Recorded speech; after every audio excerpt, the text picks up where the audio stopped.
स्वागत करता हूं आपका आपके YouTube चैनल देसी अकेडमी फॉर सिविल सर्विसेज में। आज का वीडियो शुरू करने से पहले आपको एक इन्फॉर्मेशन देनी है कि यूपी पीसीएस 2024 का नोटिफिकेशन आ चुका है। उस नोटिफिकेशन को अच्छी तरह से पढ़ने के बाद ही आप पीसीएस 2024 का फॉर्म भरिएगा।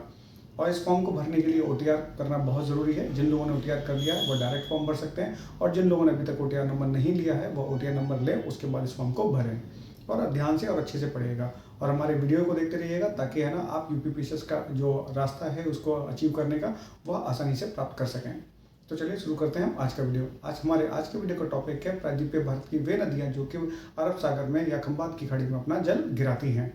हमने पिछले वीडियो में आपको बताया कि भारत की जो नदियां हैं वो या तो बंगाल की खाड़ी में अपना जल गिराती हैं या फिर अरब सागर में अपना जल गिराती हैं। तो बंगाल की खाड़ी में जल गिराने वाली कौन कौन सी नदियां हैं वो हम आपको पिछले वीडियोस में बता चुके हैं। वीडियो कई सारे हैं लेकिन बहुत छोटे छोटे 5-5, 6-6 मिनट के से ज़्यादा के कोई भी वीडियो नहीं है, तो आप उन वीडियो को जाकर देख सकते हैं। आज की वीडियो में हम पढ़ेंगे उन नदियों के बारे में जो कि अरब सागर में अपना जल गिराती हैं। तो चलिए देखते हैं कौन कौन सी वे नदियाँ हैं। तो सबसे पहले नदियों को देखते हैं। लूनी नदी है सबसे पहले, साबरमती नदी, माही नदी, नर्मदा, शतरंजी, मादर, तापी, ताप्ती, मांडवी, ज्वारी, शरावती, गंगावली, पेरियार और भरतपूर ये नदी हैं। तो हम सबसे पहले लूनी नदी से शुरू करते हैं।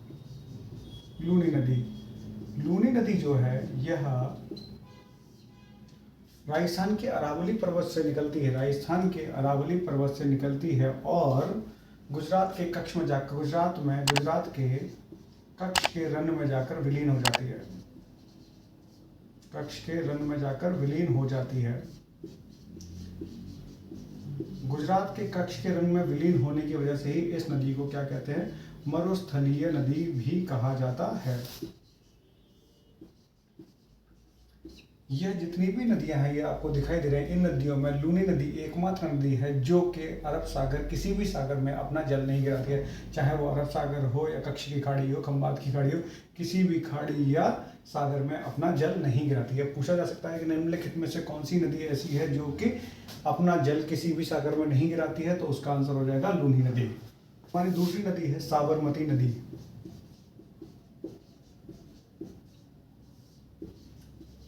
साबरमती नदी भी लूनी नदी की तरह से ही अरावली पर्वत श्रृंखला से निकलती है और यह राजस्थान से गुजरात की ओर प्रवाहित होते हुए खंबात की खाड़ी में अपना जल गिरा देती है। साबरमती नदी पर दो शहर बसाए गए हैं।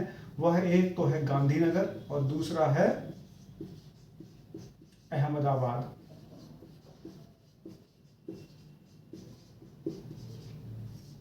दूसरा है अहमदाबाद। ये सवाल पूछा गया कि गांधीनगर जो है वह किस नदी के किनारे स्थित है या अहमदाबाद जो है वह किस नदी के किनारे स्थित है। हमारी अगली नदी जो है वह है माही नदी। माही नदी जो है यह विंध्य पर्वत श्रृंखला से निकलती है और यह गुजरात में जाकर खंबात की खाड़ी में अपना जल गिरा देती है। गुजरात में जाकर खंबात की खाड़ी में अपना जल गिरा देती है।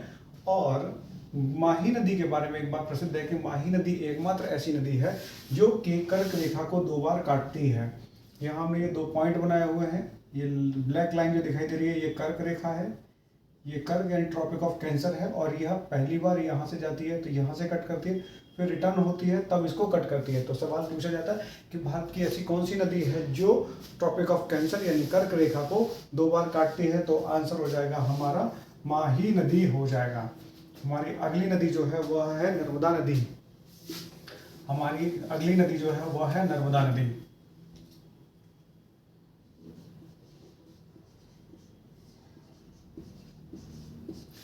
नर्मदा नदी, सबसे पहली बात, नर्मदा नदी जो है पश्चिम की ओर बहने वाली सबसे लंबी नदी है। पश्चिम की ओर बहने वाली, चाहे वो लूनी, साबरमती, शतरंजी, मादर, ज्वारी, मांडवी, गंगावली कोई भी नदी हो, पश्चिम की ओर बहने वाली सबसे लंबी नदी है।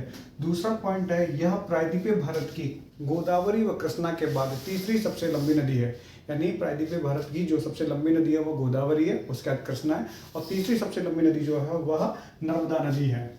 इसका तीसरा पॉइंट जो आता है यह कि नर्मदा नदी जो है वह 2 पर्वतों के बीच से होकर प्रवाहित होती है, विंध्य पर्वत श्रृंखला और सतपुड़ा पर्वत श्रृंखला। इन 2 पर्वत श्रृंखलाओं से होकर प्रवाहित होती है और नर्मदा नदी भ्रंश घाटी से प्रवाहित होते हुए महाराष्ट्र मध्य प्रदेश से महाराष्ट्र की प्रवाहित होती है, फिर महाराष्ट्र गुजरात में प्रवाहित होते हुए गुजरात के भरूच नामक स्थान पर जाकर क्या अपना जल खंबात की खाड़ी में गिरा देती है।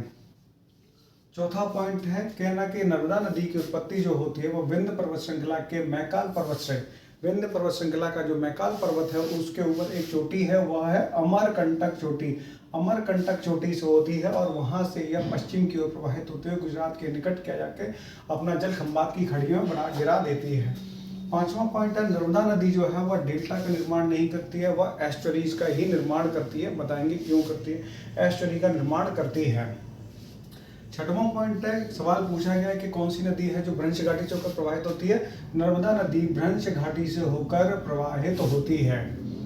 नर्मदा नदी का अगला पॉइंट है, जो नर्मदा नदी का सर्वाधिक भाग जो है वह मध्य प्रदेश में पड़ता है। मध्य प्रदेश में इसका लगभग 87% हिस्सा पड़ता है। उसके बाद महाराष्ट्र 1.5%, क्योंकि इसी ऑर्डर में प्रवाहित होती है। महाराष्ट्र 1.5%।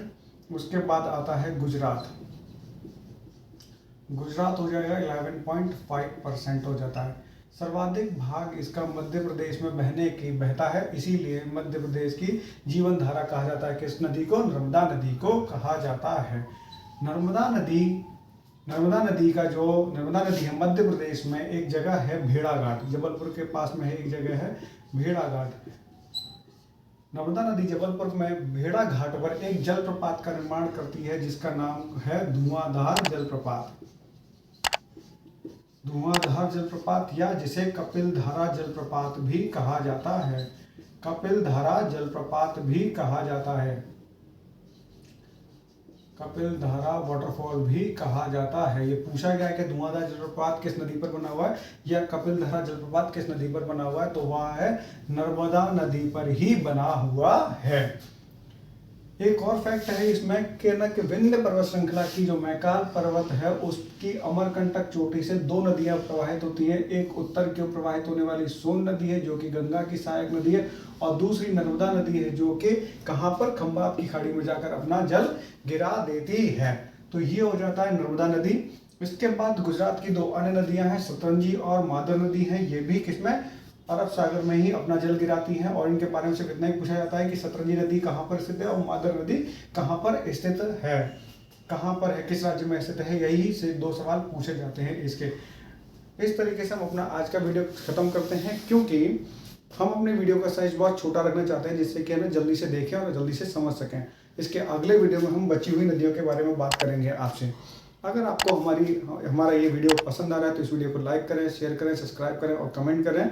अगर आपको इस वीडियो से रिलेटेड कोई भी क्वेरी है, कोई भी डाउट है, तो डिस्क्रिप्शन में दिए गए नंबर पर आप कॉल कर सकते हैं और अपना डाउट दूर कर सकते हैं। तो चलिए मिलते हैं आपसे अगले वीडियो में जिसमें हम प्रायद्वीपीय भारत की सभी नदियों को खत्म कर देंगे। तो तब तक के लिए नमस्कार।